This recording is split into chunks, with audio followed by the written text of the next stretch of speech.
बेखौफ, बेबाक, लेकिन पूरी सच्ची पत्रकारिता आपको पहल भारत पर मिलेगी। बस हमारी हौसला अफजाई के लिए सब्सक्राइब कीजिए हमारे चैनल को। हम आपके सामने बिल्कुल सच और सच का वादा करते हैं, हम लाते रहेंगे। यूं ही चला चल राही, यूं ही चला चल। भारत जोड़ो यात्रा 3rd एपिसोड।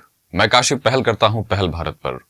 मैं आपको बताऊं इससे पहले कि इस यात्रा में क्या चल रहा है, उससे पहले मैं कुछ चीजों पे आपका ध्यान लाना चाहूंगा। एज अ व्यूअर आप खुद सोचिए, अगर इस यात्रा को भारतीय जनता पार्टी ने ऑर्गेनाइज किया होता, अगर उस भारतीय जनता पार्टी इस यात्रा को कर रही होती, तो ये किस तरह से न्यूज में छाया रहता, कौन सी बातें होती, सारे मीडिया चैनल्स एकदम लगे रहते इस पे। तो यही हार होती है लोकतांत्रिक विचारों और लोकतांत्रिक आदर्शों की। विपक्ष को ज्यादा कवर किया जाता है मीडिया के द्वारा, जो आदर्श स्थिति है। लेकिन आज चूंकि पूरी दुनिया में कैपिटलिज्म का जबरदस्त प्रभाव है, एडिटर की जगह सीईओज होने लगे हैं और पत्रकारों की जगह पर कैमरे के सामने बैठकर स्टूडियो में बोलने वाले लोग होने लगे हैं। इसीलिए आज जो कल्पना है, जो आधारशिला है पत्रकारिता की, वो टूट गई है। खैर, ये तो बात हुई पत्रकारिता की। अब आइए बात करें भारत जोड़ो यात्रा पर। भारत जोड़ो यात्रा में नई नई चीजें उभर कर आ रही हैं। एर्नाकुलम में राहुल गांधी ने अपने प्रेस कॉन्फ्रेंस में सब चीजों को क्लियर किया कि वो क्यों जाते हैं। उनसे सवाल भी पूछा गया कि आप कहां कहां जा रहे हैं और कहां कहां नहीं जा रहे हैं, इसके पीछे क्या कारण है। उन्होंने कहा कि अभी फिलहाल हमारी यात्रा इन जगहों को आइडियल मानकर, इन जगहों को आदर्श मानकर चल रही है और उन्हीं को हमने टारगेट कर रखा है, जिसमें लगभग अगर आप देखिएगा तो लोकसभा की लगभग 311 सीट्स आ रही हैं उसमें। तो अगर 311 सीट आ रही हैं तो तय बात है कि 232 सीटें छूट रही हैं। तो उन्होंने कहा कि उसको, जिसमें दो सबसे इंपॉर्टेंट राज्य, जो सबसे इंपॉर्टेंट राज्य मैं इसलिए बोल रहा हूं, 3 कही है कि उत्तर प्रदेश, बंगाल और बिहार, इन तीनों में ही वो नहीं जा रहे हैं। ये अपने आप में एक देखने लायक बात है। तो मैं आपको ये बताऊंगा कि इसके पीछे रीजंस ये हैं। अब सवाल ये उठता है कि भारत जोड़ो यात्रा जब इतने दिनों पर आ चुकी है, 150 दिनों में वो 7 सितंबर से शुरू हुई यात्रा आज यहां तक पहुंच गई है, तो आखिर इसका विचार कहां से डेवलप हुआ, ये कहां से आया। वो कांग्रेस जो बिल्कुल कमरे में बैठी रहती थी, कुछ नेताओं का ग्रुप एक कोठरी जैसी बनकर रह गई थी, किचन कैबिनेट जैसी, क्योंकि सरकार नहीं है तो कैबिनेट नहीं कह सकते, किचन ग्रुप जैसा बनकर रह गया। तो अचानक वो सड़क पर आती है, विपक्ष का रूप धारण करती है और चल पड़ती है सड़क पर लोगों को लेकर, और लोग उससे जुड़ने लगते हैं, एक रिस्पॉन्स मिलने लगता है, एक जो सकारात्मक प्रतिक्रिया है, पॉजिटिव रिएक्शन कहिए, रिस्पांस कहिए, वो उसको मिलने लगता है। और वो मोरल, जबकि उसी वक्त हम देखते हैं कि गोवा में, जो मैंने आपको पहले एपिसोड में भी बताया कि गोवा में कैसी चीजें खत्म हो रही हैं और कैसे कांग्रेस के हाथ से 7 से 8 एमएलए निकल जाते हैं, लेकिन मोरल डाउन नहीं होता है। कपिल सिब्बल और गुलाम नबी आजाद छोड़कर चले गए कांग्रेस को, फिर भी कांग्रेस अपनी इस पर बनी रही। ये अच्छी बात है विपक्ष के लिए, लोकतंत्र के लिए। दूसरी बात, अब मैं कुछ जो टेक्निकलिटीज पर आपको लाऊंगा। यह कहा जा रहा है कि कांग्रेस को इस यात्रा के बारे में सबसे पहले जिस आदमी ने एडवाइस किया या सजेस्ट किया, वो कोई और नहीं, हमारे देश के आजकल के सबसे फेमस राजनीतिकार जो हो गए हैं, जो पॉलिटिकल सेटर हो गए, या कहिए कि पॉलिटिकल सजेशन, जैसा लगता है हर पार्टी उनसे राय लेती है, उनसे अपने पूरे पॉलिटिकल ऑर्गेनाइजेशन को ऑर्गेनाइज करवाती है और फिर वो उनको हायर करती है। प्रशांत किशोर की बात कर रहा हूं मैं। प्रशांत किशोर ने कांग्रेस को कहा था कि उनको ऐसी यात्रा शुरू करनी चाहिए, लेकिन उन्होंने ये कहा था कि कांग्रेस को ऐसी यात्रा शुरू करनी चाहिए बीजेपी शासित राज्यों से, जहां विधानसभा में बीजेपी की सरकार है। तो हो सकता है सारे सजेशन हमेशा नहीं माने जाते हैं, लेकिन वो जो बेसिक सजेशन है कि यात्रा करनी चाहिए, वो राहुल गांधी ने मान ली है।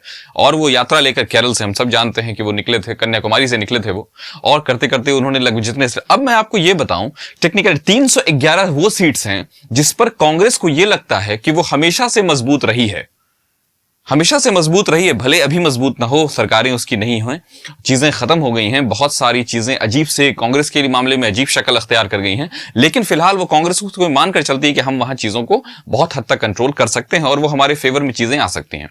मैं अब आपको कुछ चीजें जो बताऊं कि 311 सीट्स तो मैंने आपको पहले भी बता दिया कौन से स्टेट्स हैं जो जिसमें कांग्रेस, वो सारे एपिसोड्स में हमने डाल दिए हैं, कहां कहां जा रही, कहां नहीं जा रही है, जो इंपॉर्टेंट स्टेट्स हैं according to the number of seats.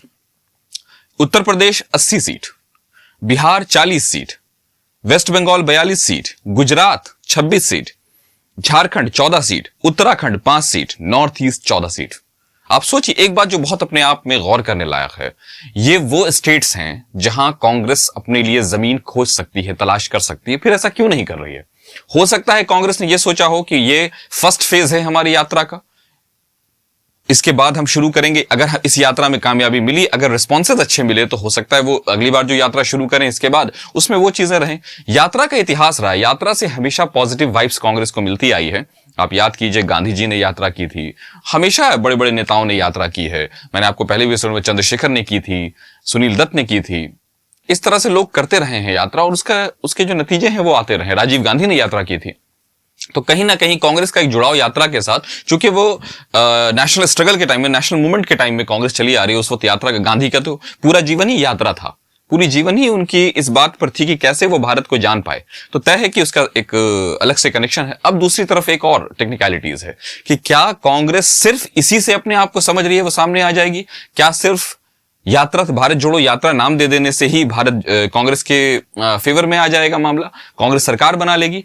नहीं, इसके थ्रू कांग्रेस एक काम और कर रही है जो सोचने लायक बात है कि 150 दिनों में कांग्रेस कहीं ना कहीं जनता को, कहीं ना कहीं जो वोटर्स हैं उनको ये ऑप्शन दे रही है कि आप गौर से देखिए, आप काम को देखिए। जिस तरह से भारतीय जनता पार्टी के टाइम में काम में जिस तरह मुसीबतें, जिस तरह हम हंगर इंडेक्स पे पहुंच गए हैं, जिस तरह से मीडिया के मामले में हम बहुत नीचे पहुंच गए हैं, जिस तरह से हम पेट्रोल और डीजल के प्राइसेस के मामले में हम बहुत नीचे चले गए हैं, इन सब मामलों में हमें यह देखना होगा कि भारतीय जनता पार्टी का क्या रुख था।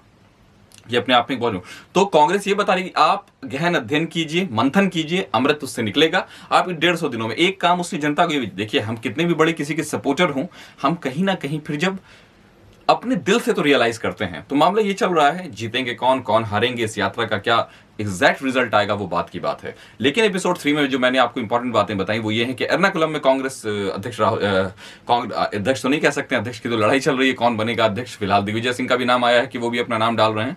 मुझे उम्मीद है कि लोकतांत्रिक पार्टी होनी चाहिए, उससे ज्यादा लोकतांत्रिक किसको होना चाहिए? उसने तो आजाद भारत के लिए लोकतांत्रिक संरचना बनाई थी, तो उसको सबसे ज्यादा लोकतांत्रिक होना चाहिए। लेकिन अगर उसके इलेक्शन में किसी को भी शक है तो बिल्कुल ट्रांसपेरेंसी दिखानी चाहिए। कांग्रेस के जितने भी आला कमान है, जितने भी आला लीडर्स है, चाहे वो राहुल गांधी हो, चाहे सोनिया गांधी हो, चाहे प्रियंका गांधी हो, चाहे उनके अलावा जो बड़े बड़े लीडर्स हैं कांग्रेस के, बात यहां ये उठ रही है। दूसरी बात जो मैंने आपको बताई कि प्रशांत किशोर को माना जा रहा है कि इस भारत जोड़ो यात्रा के पीछे के वो ये उन्हीं का ब्रेन चाइल्ड है। तो खैर जो भी मामला हो, ये हमारा तीसरा एपिसोड था आपके लिए भारत जोड़ो यात्रा पर। आप बने रहिए पहल भारत पर और हमें अपना सहयोग